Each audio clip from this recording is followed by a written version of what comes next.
Welcome in, class. Today you'll be learning how to cook chicken wings. The first step is cleaning and prepping your chicken to be fried. So right here, I'm just going to clean out the sink first, and then I'm going to put the chicken wings in. Also, I'm going to add in a little bit of vinegar and some lemons. You do not have to add in the vinegar or the lemons. You can just simply rinse your chicken off. It is not needed. It just helps get the chicken a little bit cleaner. You just want to make sure there's no blood or feathers or excessive fat on the chicken. Now I'm going to show you some different ways to fry the chicken wings. You can keep the chicken wing whole as seen, or you can take the chicken wing, snap the wing tip across the back and fry it like that. Or you could also cut the chicken wing in half, and then you'll have a drumette, a flat, and then you will have a drumette, a flat with a wing tip. And then you can also cut the chicken again to where you're cutting off that wing tip off that flat. Me personally, I just like the drums and the flats without the tip.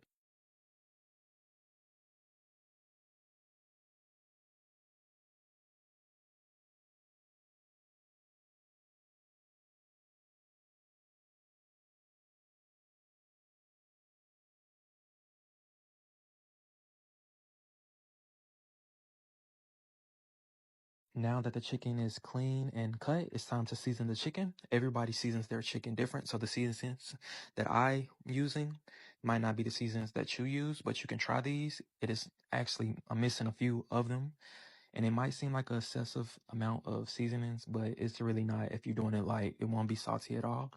The two main components, or one main component, the binders, which I'll be using, will be the hot sauce, and you will see mustard. You do not have to use hot sauce and mustard. You don't have to use a binder at all to get a good crisp on your chicken. I just like to do it because it gives it that extra crispiness and it holds the season to the chicken. So that's why I put the hot sauce and the mustard on it. And that's why you see a lot of people using hot sauce and mustard. And that's really it to that.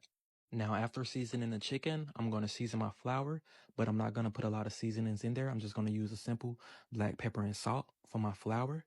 And I will be using self-rising flour. I feel like self-rising flour works better than any other flour to get that perfect crisp. That's just me.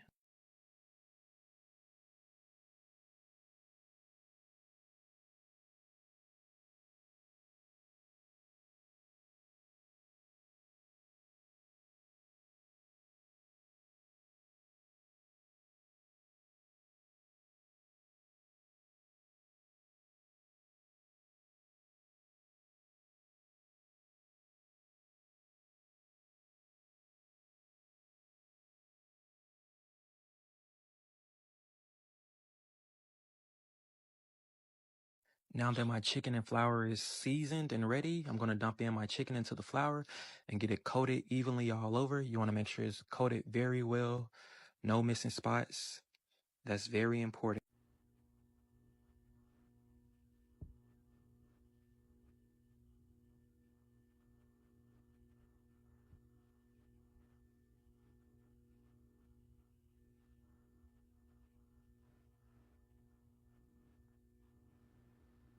The next step is getting your grease ready. You want to start your grease off on a medium or a low to medium temperature.